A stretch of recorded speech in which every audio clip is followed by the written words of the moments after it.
The data breach that we initially thought was isolated to Target stores just continues to grow. We, of course, heard about what happened with Neiman Marcus, and there's some new concern today about the security of your personal information.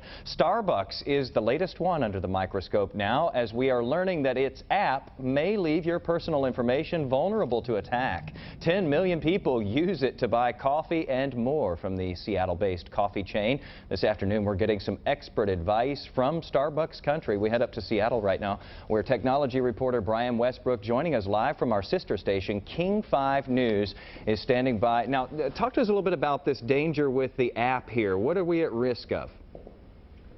Well, the danger with the app has to do with your password to log on to the app. When you access the app to buy your coffee, to scan that barcode, like many of us do, you punch in a password to authenticate, to get yourself into the app, to access your personal information, to access your stored Starbucks cards and your rewards program. That app is stored in plain text, we're learning, on the cell phone itself.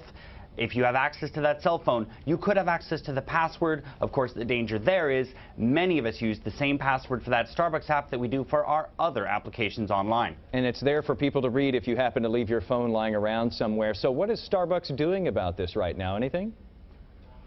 Well, we haven't heard from Starbucks directly, but I can say that they will be updating the app. This is a fairly simple vulnerability to fix. It's also a fairly complicated vulnerability to exploit, so the danger is relatively low. It's a great reminder to use complicated passwords, but in the case of Starbucks, we can expect they will update the app to include encryption or to not store the password on the phone itself. Okay, so Brian, let's walk through this a little bit. Some of the recommendations that you would have as far as putting in these passwords, because we all have so many different apps and we've got them right there on the phone. What do you recommend? Yeah, absolutely. You want to make sure that you avoid common words.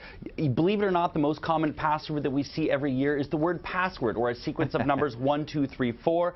Believe it or not, mix it up. Use caps, use spaces, use special characters, variety. Anything that can make it more complicated will help. Avoid personal information such as your cat's name or your kid's name. That seems clever to you and seems like something somebody might not want to guess, but it is actually pretty easy to guess. Change them often. That goes without saying. It's inconvenient, but please do it. Use unique passwords. Don't use the same password for your Starbucks app that you use for your online banking, or definitely not for your email. Do not share your password, and if you have to, please change it immediately after. This especially applies if you're using a public computer or workstation, and lock and wipe your phone. If you have a phone that doesn't have a lock code on it, now's a great chance for that. All right, Brian, I know you have a really good idea for this too, because full disclosure here, I use the same password for a lot of these different things, because you can't remember when you've got, 20 different things going on. You can't remember what your password was. What's the easiest way to do it as far as you've decided?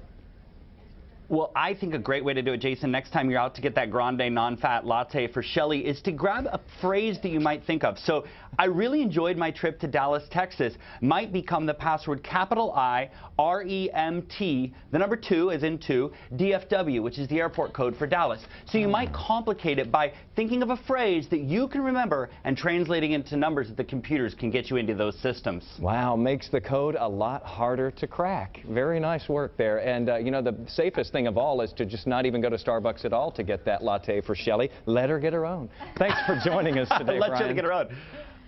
You got it.